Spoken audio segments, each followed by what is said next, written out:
Hello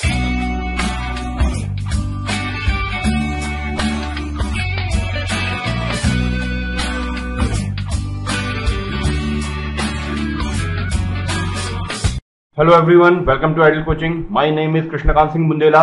macro economics growth model के हिंदी के part B में आप लोगों का स्वागत है। इस पार्ट में हम लोग रॉबर्ट सोलो मॉडल करने वाले हैं।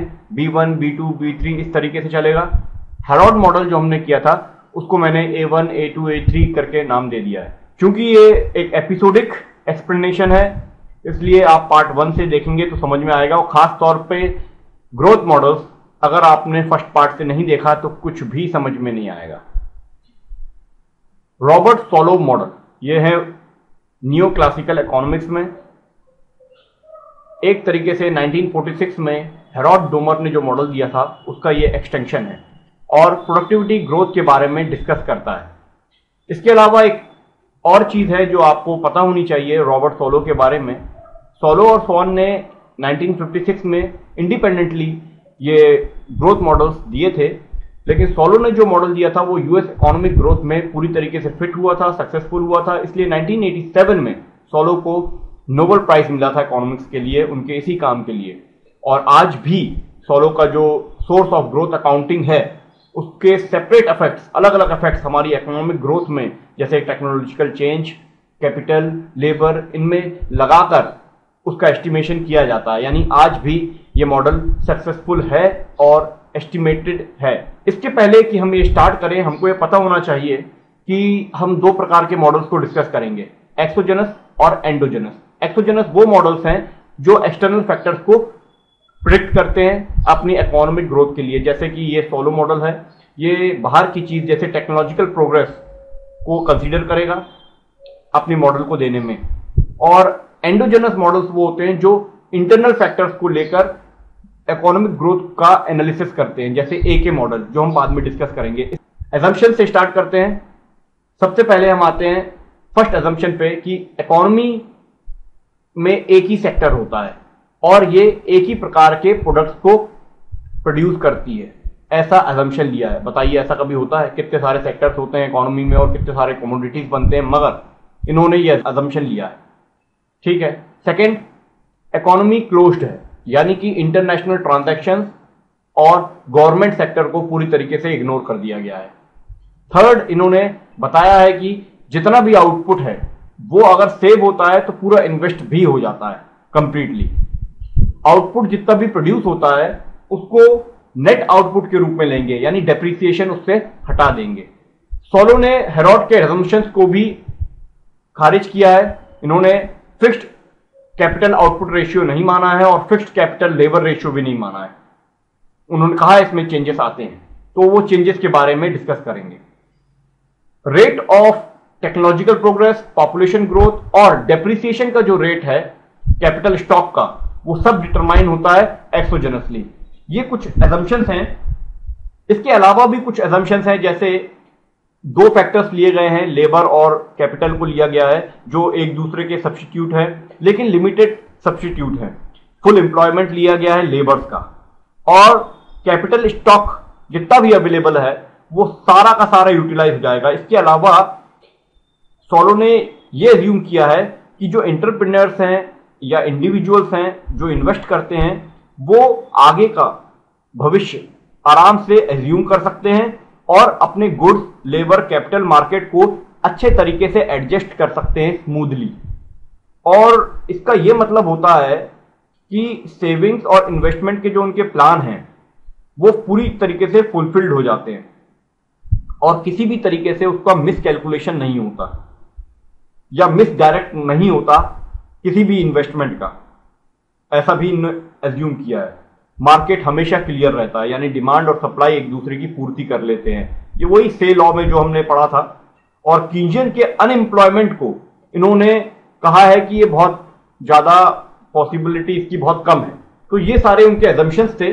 अब अगर हम इंपैक्ट देखें ग्रोथ पर, तो वो इंपैक्ट तीन तरीके से होगा, सेविंग्स, पॉपुलेशन ग्रोथ और टेक्नोलॉजिकल प्रोग्रेस। इन तीनों पर हम बारी बारी करके स्टेप बाय स्टेप डिस्कस करने वाले हैं। क्योंकि ये पूरा का पूरा एक क्लोज्ड इकोनॉमी है, इसलिए हम गवर्नमेंट सेक्टर को पूरी तरीके से इग्नोर करने वाले हैं। इसके अलावा हम लोग सोलो मॉडल में जो रिलेशनशिप देखेंगे, जैसे हम सेविंग्स की बात करेंगे तो उसको 3 बिहाफ पे देखेंगे, प्रोडक्शन फंक्शन के रूप में, कंजम्पशन फंक्शन के रूप में और कैपिटल एक्यूमुलेशन के रूप में। इसी तरीके से जब हम पॉपुलेशन ग्रोथ को पढ़ेंगे तो प्रोडक्शन फंक्शन, कंजम्पशन फंक्शन और कैपिटल एक्यूमुलेशन में देखेंगे, और टेक्नोलॉजिकल प्रोग्रेस को भी हम तीनों में देखेंगे।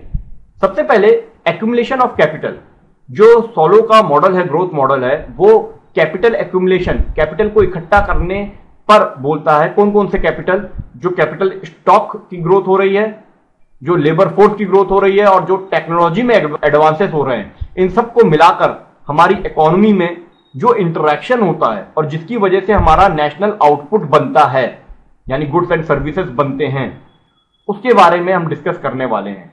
और ये मॉडल हम स्टेप्स में बनाएंगे। पहले स्टेप में हम क्या करेंगे, सप्लाई और डिमांड लेंगे गुड्स की, और उससे बताएंगे कि कैपिटल एक्यूमुलेशन को कैसे डिटरमाइन किया जाता है, कैसे पता लगाया जाता है। तो पहले स्टेप में हम क्या कर रहे हैं, लेबर और टेक्नोलॉजी को फिक्स कर दे रहे हैं, यानी कि इनमें चेंजेस नहीं आते। बाद में हम ये चीज रिलैक्स कर देंगे और इनके चेंजेस को भी डिस्कस करेंगे, लेकिन फिलहाल हम इसको फिक्स ले रहे हैं। तो जब हम सप्लाई लेंगे गुड्स की और डिमांड लेंगे गुड्स का, तो उसमें सबसे पहले हम देखते हैं सप्लाई और प्रोडक्शन फंक्शन में क्या रिलेशन आता है। प्रोडक्शन फंक्शन का एक जो इक्वेशन है कॉग डॉगलास ने जो दिया था, y = FKL, यानी कि जो आउटपुट है वो फंक्शन है कैपिटल का और लेबर का। ये तो एक यूनिवर्सल इक्वेशन है, ये प्रोडक्शन फंक्शन का इक्वेशन कहलाता है। मतलब जितनी सप्लाई होगी कैपिटल की या लेबर की, उसी के हिसाब से हमारा आउटपुट बनेगा। इसका मतलब ये होता। तो सोलो का जो मॉडल है वो एज्यूम करता है इस प्रोडक्शन फंक्शन को, और इस प्रोडक्शन फंक्शन में वो बोलता है कि कांस्टेंट रिटर्न्स आएंगे, यानी कि जो रिटर्न आएगा वो कांस्टेंट होगा।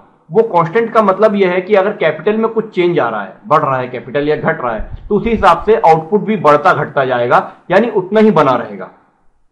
कॉन्स्टेंटली उनके बीच में जो रेट ऑफ चेंजेस है वो बराबर वैसे ही रहेंगे।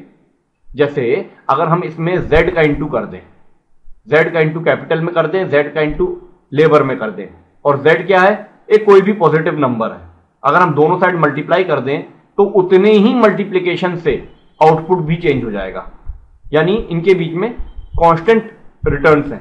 तो अगर कोई भी प्रोडक्शन फंक्शन में कांस्टेंट रिटर्न होता है तो वो हमको इस बात को एनालाइज करने में सहायता देता है कि जितनी भी क्वांटिटीज हैं इकोनॉमी में वो हम कैलकुलेट कर सकते हैं irrespective of the labour force size, यानी कि लेबर फोर्स की जो साइज है उससे हमको कोई फर्क नहीं पड़ेगा।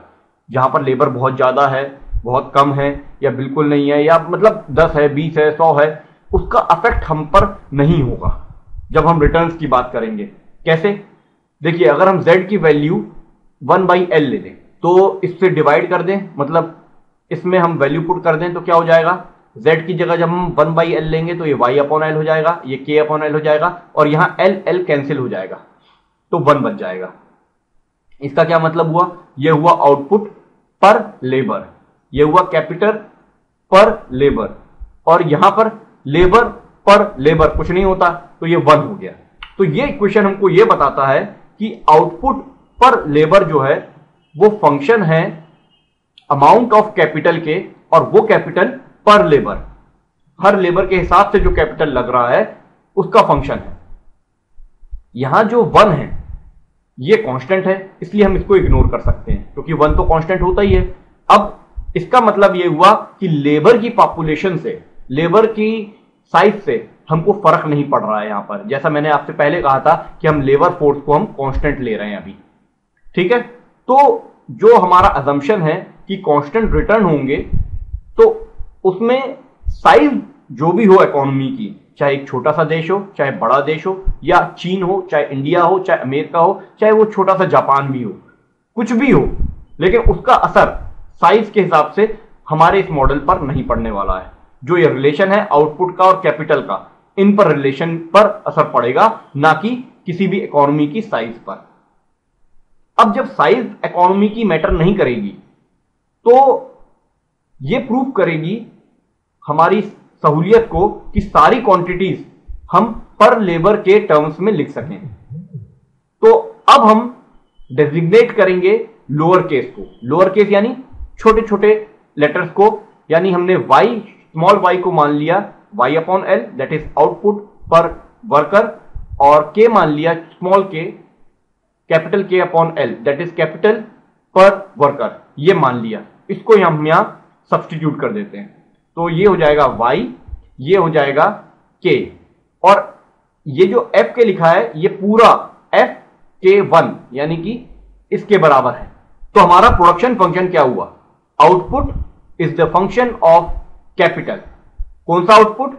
आउटपुट पर labour is the function of capital पर लेबर। ओके, अब हम इसे डायग्राम से समझने की कोशिश करते हैं।